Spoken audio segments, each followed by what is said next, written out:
Hey, happy October. I'm so happy to see you. I hope you're happy to see me as well. Today we're going to be making cantaloupe wine with a couple of oranges put inside. If you're interested in seeing that, stick around. Well, you guys are probably wondering why I'm dressed up looking like a biker. Okay, well, I'm going to explain it to you. In the month of October, at the end of the month, is Halloween. In Mexico and some other places, we do Dia De Los Muertos, and that is the Day of the Dead. What we do on the Day of the Dead is we like to set up an ofrenda, which that means like an offering table where we put out a picture and something that they like to eat and stuff like that. Well, my stepdad passed, and because he's significantly important to me and our family, I'm going to make a cantaloupe wine because he loved to eat cantaloupes. So that's what we're going to do today. While I'm making the wine, I'll actually kind of tell you about him and who he was. I'm actually going to make a list for you guys of all the ingredients that I'm going to use before I start, so you guys can just screenshot it with your phone and you have the recipe right there. Let's get started.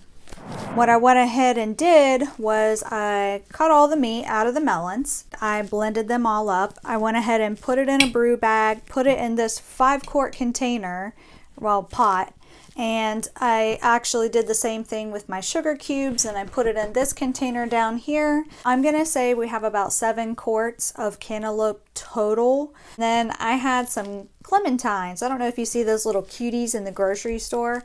I had some that were getting old. What I went ahead and did is I blended it up. Everything's been frozen. I have everything thawed out here. This is a little chunky from being thawed out and sitting from de-thawing, but it's okay. If you have your drinks, I hope you guys are ready to listen to who my stepdad Buddy was and watch me make some cantaloupe with a little bit of orange wine. Buddy Frost, to me, we also call him Pop or Pop Pop. He met my mom while she was at a Biker Fest weekend. Buddy had a Harley back then. My mom just said it was like almost like love at first sight. She walked up to him and said, "Hey, can you take me for a ride?" And he was like, okay. And then it was just love after that ever since. Buddy was actually a master plumber. My mom had just bought her first house. When they were dating, I was probably around 10 years old at that time. He came over and I just thought he was like the guy in the basement fixing the furnace. I didn't really think anything of it. Well, he had come out from underneath the basement, and my mom had brought him up and said, "Christina, I need something to tell you." And I was at the computer stand at that time. And she goes, "This is Buddy." And I said, "Okay, hi, Buddy." She's like, "Well, he's my boyfriend. I just want to let you know. Is that okay if I date him?" And I looked at him and I looked at her and I just started crying. I told her, I said, "Yeah, it's fine. I don't have a problem with it," even though I was crying. They dated and for years, and finally they became, husband and wife, and later on in my teenage years. My dad was never really around for me until I reached about 10 years old, and Buddy was always there for me. Buddy was there when I needed him the most, and he never let me down. He had a few daughters of his own, but they weren't only around that often. My sister and I really became, really close to him. We all gathered a really good relationship. I'll never forget when he would pick me up from grade school on his Harley, and all the kids would be looking at us and thinking I was like, "Oh, look at her, like so cool," and everything. And it was really awesome. Buddy kind of came into that role for me. I never really called him dad that often or anything like that, but he was a dad to me, more than what I had ever had. When I became a teen mom with my daughter, I was really worried about, if he would take to her, if he was going to be mad, like what would happen. And he turned out to be the best grandpa in the world. And that's why he's named Pop Pop. Buddy, he loved to ride motorcycles. He got my mom into riding motorcycles. Almost every single year we would go and do Rolling Thunder. That was awesome. That was some of my memories that I'll have forever. All the tablecloth I have right now is all of his t-shirts for different places he's been for biker festivals, and for Rolling Thunder t-shirts are in here too, because my mom, she made a blanket out of them and gave them to me. So we have something to treasure from him always. Buddy was always just the right-hand man for everybody in the house.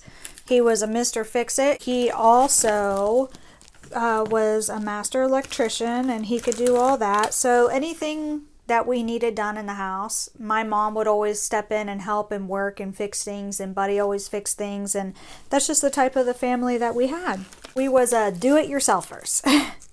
And that's why I am the way that I am today, and I do a lot of things myself as well. Growing up, he was always there for us. There was never a dull moment with him. He was always happy, joking, laughing. He was never really in a bad mood. That just was not the type of person he was. Even if somebody was yelling and cussing or whatever, you know, he would stay calm. He would never have anything really mean to say unless you messed with his family. Then you was going to feel the wrath. Especially my mom on a motorcycle. Woo-wee! If anybody tried to cut her off or blow them off, he would literally fly up in them and slam his brakes and make the people behind him slam his brakes just to get them back for whatever they've done. He was just like one of those people where if even my sister... Okay, I'll tell you a little story time. Back in the day at a fair, my sister punched a girl in the face and gave her a black eye. And the boy tried to come back and hit her, and Buddy stepped in and said, "You hit her, I will mess you up." And I'm going to rephrase what he said, well, paraphrase for you.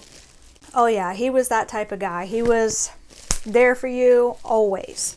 Him and Kaylee, my daughter, she ended up and him having like the best relationship. She loved him. He loved her. He called her Puddin'. He always took her anywhere she wanted to go, bought her anything she ever needed. He adored Kaylee so much. And he loved my son Caden as well. Buddy loved to eat cantaloupe and Reese Pieces. And he would always, you know, share all that stuff with the kids. He just loved everyone, and those kids were his world, honestly. There came a day when, I can't remember what year it was, but he got hurt at his job because he worked at like All American Harley Davidson's and all the other Harley stores that you can think of. And when he was working somewhere, because not only did he work there, the boss, the owner of all the Harley stores, had lots of different businesses, had lots of houses he took care of, a lot of stuff. And Buddy got hurt on the job. Something had crushed his hands. Well, he refused to go to the hospital for a while and this and that. And finally, by the time he went, he had to get surgery like on his thumb and stuff. And it was so bad after the surgery. I can't remember. He had gotten into like a bird's nest or something to clean it out. And he had just had a surgery. And whatever was in that nest infected his hand again. Well, Buddy was the guy that hate going to the hospital. He's like, "Oh no, I'm fine, everything's gonna be fine." And we're like, "No, you really need to go to the hospital." Finally he went, and by the time he went, his hand was completely infected. He almost lost his thumb. No, not his thumb, his pointer finger when all that stuff happened. So they had to do a surgery and, you know, clean the tendons and do all kinds of stuff to help him. Well, after that surgery, I wasn't working at the time. I was just being a stay-at-home mom to Kaylee. I had to be home with Buddy, and Buddy had a stent, an IV stent that went into an artery straight to his heart. He called me his little nurse, and he'd have other nurses that would have to come in and check on him, but he had a special medication that had to go into his heart, like straight to it. Give me 1 second. I'm going to stir this up before I continue because it's super loud. Grab your drinks if you have it while I stir this, please. Okay, so where was I? Oh yeah, I had to be Buddy's nurse. So he always would tell me, "Oh, my little nurse is taking care of me. My nurse is here. She's got me taken care of." So I would do a lot to take care of him, but the funny story is that one day I had to inject that medicine to the stent that goes straight to his heart. My mom is an RN, so she's the one that knows everything and has instructed me on how to do things, and I've always learned a lot of nursing techniques through her. Well, I put that medicine in, and there was a little air bubble in it. It still makes me laugh till this day, because I when I put it in, I said, "Oh my God," and he goes, "What?" I said, "There's an air bubble in the medication that I put in through the syringe." And I said, "I don't know if that's going to affect your heart or not," because you always hear that, you know, if the air bubbles are big enough, it could stop your heart to have air go through there. He's like, "Oh, no, it's okay. It'll be all right. It'll be all right." And I was like, "I don't know, like, I'm scared." And he's like, No, it's fine. It's fine. He goes, I trust you. Well, we both sat there in the kitchen in silence, and we just watching that little bubble go in. And he just put his head down like this and looked, and he just did that little that he would do. And anyways, we waited for a couple minutes, but nothing had happened. And I called my mom, and she goes, "How big was it?" And I said, "I don't know. It was just like a little bead. It wasn't like nothing big, but it was enough that we were like, oh shit." So, but he was fine. And I mean, there's always like tons of stories like that I have with him. We've just always gotten along and had a good time. After that incident of him having his hand surgery, Buddy started to get really depressed, like really fast. But he was still functioning and able and this and that. He just was more sad. He wasn't as laughing and joking as much as he used to, or just, he was just different. We could just tell like something was off. Later on in the years, Buddy started to forget some stuff. It would turn into, telling a story, because Buddy loved to tell stories. And he'd say, "Oh, what was I going to say? It's on the tip of my tongue." And he was really struggling to keep conversations. And it turned into forgetting, you know, that he left the stove on, or forgetting he even had a cigarette in his hand and things like that. But it got a little hard. It got hard to watch. And my mom knew that something was wrong. She tried to get him some help, because it was just getting worse, and she knew, like, hey, you know, this isn't right. This is like dementia. Something's going on. And no one would believe her. But finally, I was coming for the summer to stay for a little bit to visit my family, because they're in West Virginia and I'm here in Maryland. Thank God I was home that day, but the kids had grown up, and this was a few years back. He had called my mom, and he told her, he said, I don't feel good. Something's wrong with me. And he was sitting on the back porch, and when that happened, my mom called me and said, "Something's wrong with Buddy. You need to go check." I said, "Okay, I will." I went to go check on him. As soon as I walked up to the back porch, he fell out of the chair, and he completely just passed out, like right then and there, just passed out. He was having a seizure. It was like a grandma seizure. And I was yelling for my sister, because she was upstairs getting ready to go to work. I told her to call 911, and, you know, he stopped breathing, and I was trying to do CPR and things like that, because I have all that certification. He started to breathe again, but it was a few minutes. I thought he was a goner. But he made it through, and the ambulance came and sat him up and this and that, and ever since that seizure, he just went downhill. It was just horrible. He would go driving somewhere and get lost, or he would just be mean and nasty and fight with my mom and drive away. And he tried to come here to Maryland, because this is where he's from. And he drove himself all the way to Baltimore and got lost in Baltimore. And nobody could find him. We were all scared. Some of this stuff is still frozen, but it's going to be okay. So bear with me. It's going in the brew bag. He came home to West Virginia after that one, because we couldn't find him, and it was bad. And I mean, the way he came back and what happened after that, it just all went downhill.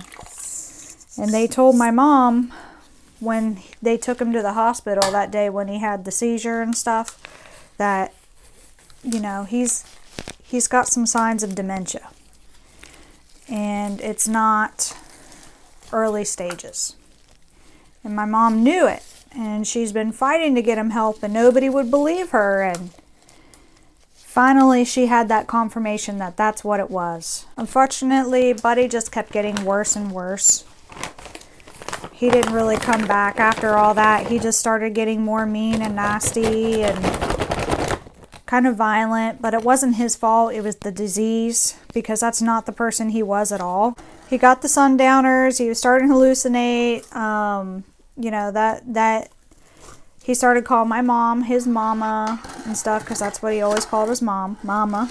He just started getting worse and worse, and probably by around November, that's when he had his first illness, because he ended up getting something like a cold or something, and it just set him off so bad that, I mean, he had to go to the hospital. He stopped eating. He really stopped drinking. It was almost like he forgot how to walk at that point. Everything went really downhill after he got sick. He got a little bit better, but the doctor there had kind of informed my mom, like, hey, you know, like, he's in these certain types of stages now that, you know, you don't have to necessarily bring him in here every single time he gets sick. If his dying wish, which it was when he had the diagnosis and could still function and, you know, tell what he wanted, he did not want to have a feeding tube. He didn't want somebody to prolong his life for him to suffer. You know what I mean? Because people who have Alzheimer's or dementia, they tend to suffer. And he didn't want that. He was very clear about what he did and did not want. Well, he let my mom know, you know, this is what it is. This is what I want. You better do it. And she respected all of his wishes. The doctor told her, you know, you can keep him home. So that's what my mom did. She kept him home. She brought him home, took care of him. He was not doing good in the hospital. The nurses were not treating him right. Anytime he had an episode, he was just screaming and crying a lot. And my mom would come and visit him, and he would say to her, "Not the needle, not the needle." And she's like, "What are you talking about?" Well, it turned out they were like tranquilizing him constantly. She took him home, and he just smiled at her. Sorry, I'm back. I have these crying children that I said have the flu, so they need me. Back to the story. Even past the whole tranquilizer things, Buddy was starting to get bed sores everywhere. He wasn't even there that long, but it was just so much neglect he was receiving from all the nurses. It was pitiful. It was absolutely pitiful. Finally, one day, my mom just said, you know what? That's it. I've had enough. I'm taking him home. And that's what she did. She went ahead and gathered him up in an ambulance and drove him back to the house. When they pulled him out of the ambulance, he looked at my mom and he smiled to her. He said, "I love you." That was the last time my mom heard him say that he loved her.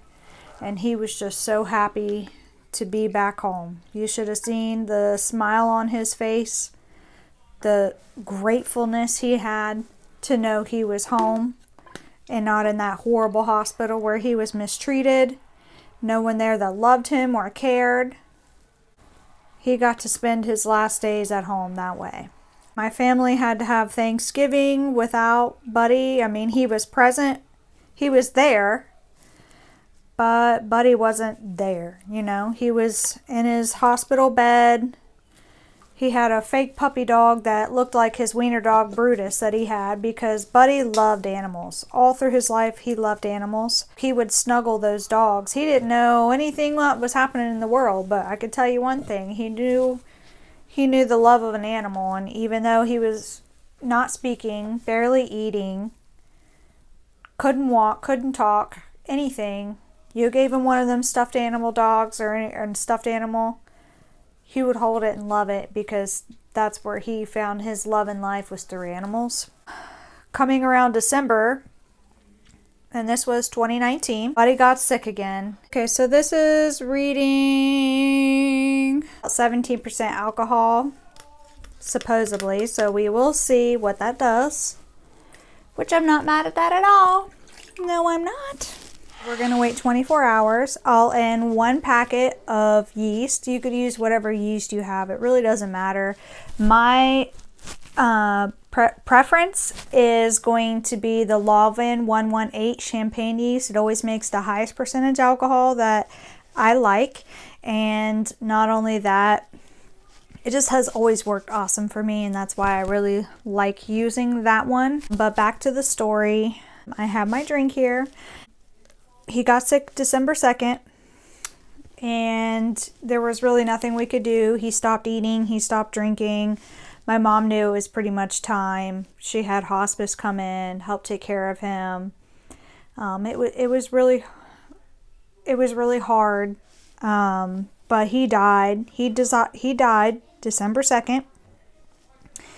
And I was here in Maryland when it happened. I wanted to be there to help my family, but I couldn't because I was pregnant at the time and I was having like really bad contractions and a lot of stress that I was under here at home with a lot of personal things going on, and it wasn't good for me to be there. And not only that, we ended up burying him and putting him to rest on my birthday, December 8th. So that put even more significance on top of it.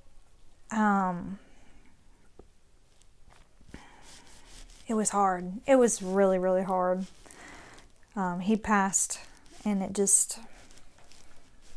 a lot of people miss him, and we still miss him today. He's never forgotten, and that's why I wanted to do this video, is because no matter if your loved one's away from you or not, and not here physically, they're still with us mentally, and they're there spiritually. I do believe that. Sorry.